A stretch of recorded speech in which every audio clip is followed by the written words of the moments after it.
పూరా local. Welcome to పూరా local.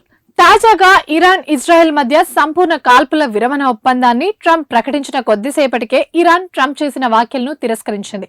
అంతేకాదు ఇరు దేశాల మధ్య కాల్పుల విరమణ లేదా సైనిక కార్యకలాపాల నిలిపివేతపై ఎలాంటి ఒప్పందం కుదరలేదని కూడా స్పష్టం చేసింది. అయితే ఇజ్రాయెల్ తన చట్టవిరుద్ధమైన దురాక్రమణను నిలిపివేయాలని, ఈ సంఘర్షణను కొనసాగించడంలో తమకు ఏమాత్రం ఆసక్తి లేదని ఇరాన్ విదేశాంగ మంత్రి అబ్బాస్ పేర్కొన్నారు.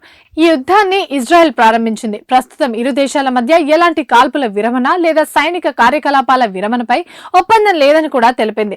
ఇజ్రాయెల్ అధికారులు ఇరాన్ ప్రజలపై తన చట్ట విరుద్ధమైన దురాక్రమణను ఆపితే ఆ తరువాత మా ప్రతిస్పందనను కొనసాగించాలన్న ఉద్దేశం తమకు లేదని ఆయన ఎక్స్ లో పోస్ట్ చేశారు. సైనిక కార్యకలాపాల విరమణపై తుది నిర్ణయం తర్వాత తీసుకుంటామని కూడా స్పష్టం చేశారు.